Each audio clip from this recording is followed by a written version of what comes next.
একজন সাধারণ বাঙালি হিসেবে একবার ভেবে দেখুন তো, নিজের দেশ থেকে বহু হাজার কিলোমিটার দূরে রামলার এক দেশে চালচক্কর রাস্তা, খোলা আকাশ, গলিতে গলিতে এক মাতামাতি দৃশ্য, যেখানে হঠাৎই শুরু হয়ে গেছে ওম নমঃ শিবায় বলার এক দীর্ঘ 1 ঘন্টারও বেশি চলা মহাকীর্তন।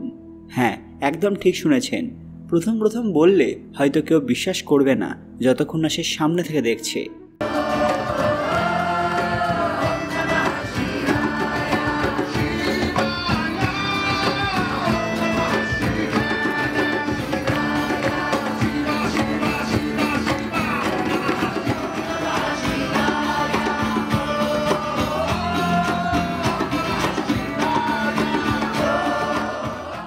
এই আয়োজন সহজভাবে কখনো হঠাৎ হয়ে উঠতে পারে না।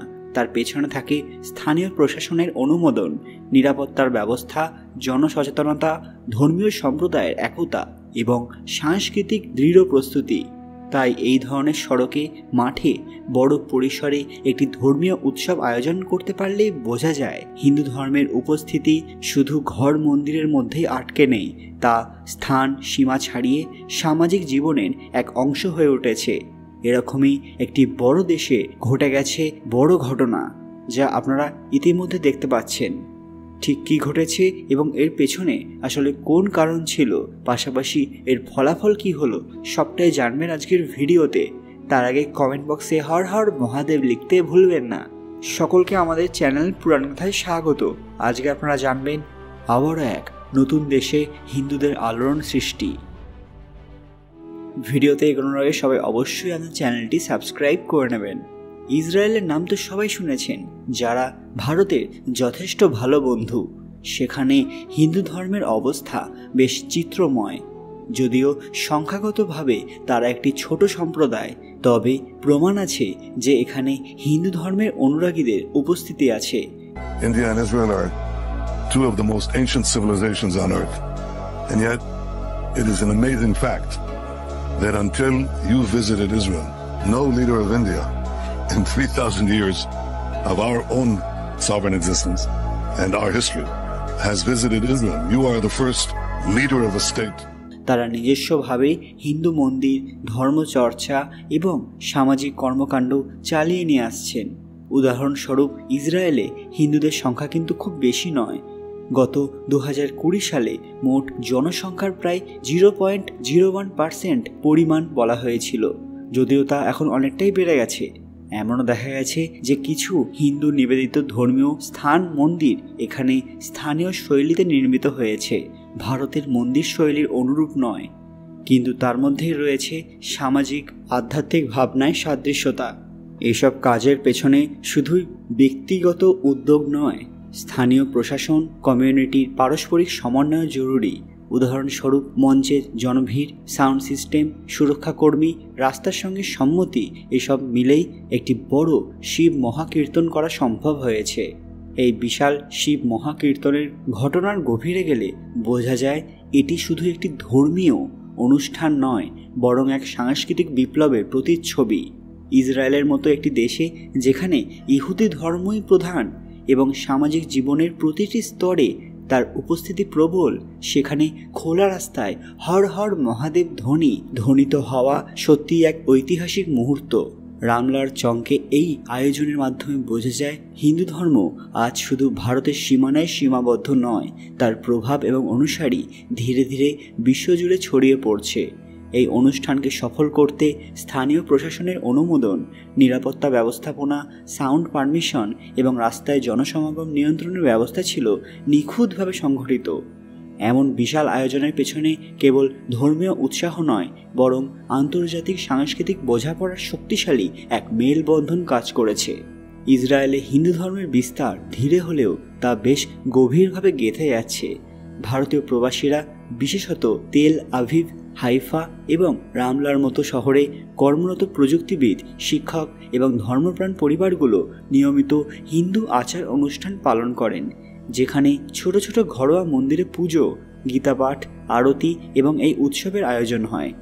ধীরে ধীরে এই ব্যক্তিগত ধর্মচর্চায় আজ রাস্তায় নেমে এসেছে, যেমন দেখা গেছে শিব মহাকীর্তনের সময়।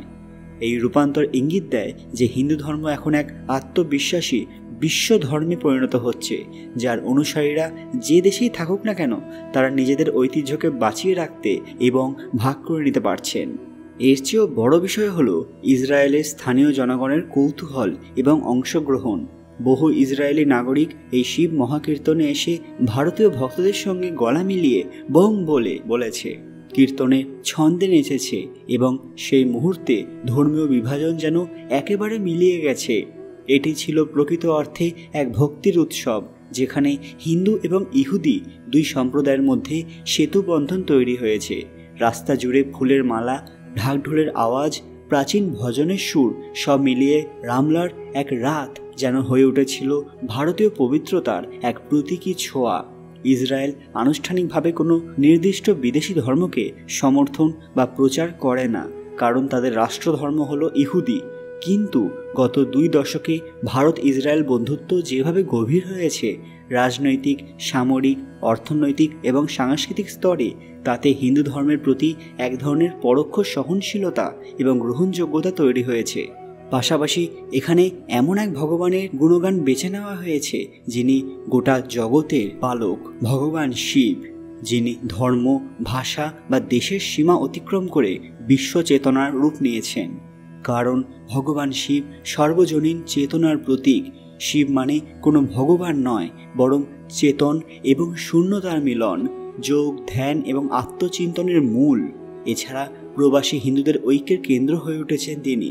যেমন রাম বা কৃষ্ণ পুজো প্রায় অঞ্চল ভেদে আলাদা হয়, কিন্তু শিব পুজো সব জায়গায় সহজ, সাধারণ এবং হৃদয়গ্রাহী। I belong to the Bani Israeli community, popularly known as the Jews of Konkan. We of course follow Judaism, but along with that, we also have adapted to Hindu traditions, thus proving that the Jews were always open to cross cultures and adapted very well in new environments. And now in Israel, we're famously known as the Hindus, the Indian Jews. এছাড়া ইসরায়েলের যোগের জনপ্রিয়তা প্রচণ্ড। হাজার হাজার Israeli ভারতে গিয়ে যোগ এবং ধ্যান শেখে, বিশেষত ঋষিকেশ এবং বারাণসীতে। যোগশাস্ত্রে ভগবান শিবকে বলা হয় আদি যোগী, অর্থাৎ প্রথম যোগী। তাই তারা যোগ এবং ধ্যানের মাধ্যমে ভগবান শিবের সঙ্গে নিজেকে একবারেই জুড়ে ফেলেন। ভারতীয় সংস্কৃতিতে শিব ভক্তি অত্যন্ত শক্তিশালী, বিশেষত মহাশিবরাত্রি, শ্রাবণ মাস এবং কীর্তনের মাধ্যমে। ভারতীয় দূতাবাস, সাংস্কৃতিক সংগঠন এবং প্রবাসী সমাজ ইসরায়েলে যখন এই উৎসবগুলো পালন করে, তখন স্বাভাবিকভাবেই শিব হয়ে ওঠেন কেন্দ্রীয় ভগবান, কারণ তিনি ভারতীয় আধ্যাত্মিক ঐক্যের প্রতীক। সব মিলিয়ে সবাই শিব পুজোয় মেতে উঠেছেন এবং রাস্তায় রাস্তায় এখন কীর্তন করতে নেমে পড়ছেন। এটা অনেক দেশের কাছে চোখের কাঁটা হয়ে উঠছে। বন্ধুরা, ভারতের কি এটা সমর্থন করা উচিত, নাকি এ বিষয়ে কোনো প্রকার হস্তক্ষেপ করা প্রয়োজন? আপনাদের মূল্যবান মতামত কমেন্ট বক্সে অবশ্যই জানাবেন। সত্যি কি এটা ভারতের জন্য গেম চেঞ্জার হতে পারে? আজকের ভিডিওটি লাইক করবেন এবং শেয়ার করে সবাইকে দেখার সুযোগ করে দেবেন। কমেন্ট বক্সে ভক্তির সঙ্গে হর হর মহাদেব লিখতে ভুলবেন না। আরও এরকম দরকারি আপডেট পেতে পুরান কথা অফিসিয়াল চ্যানেলটি মনে করে সাবস্ক্রাইব করে নেবেন। খুব তাড়াতাড়ি ফিরে আসবো একটি দরকারি ভিডিও নিয়ে। ততক্ষণ আপনারা এই ভিডিওগুলো দেখতে পারেন। ধন্যবাদ।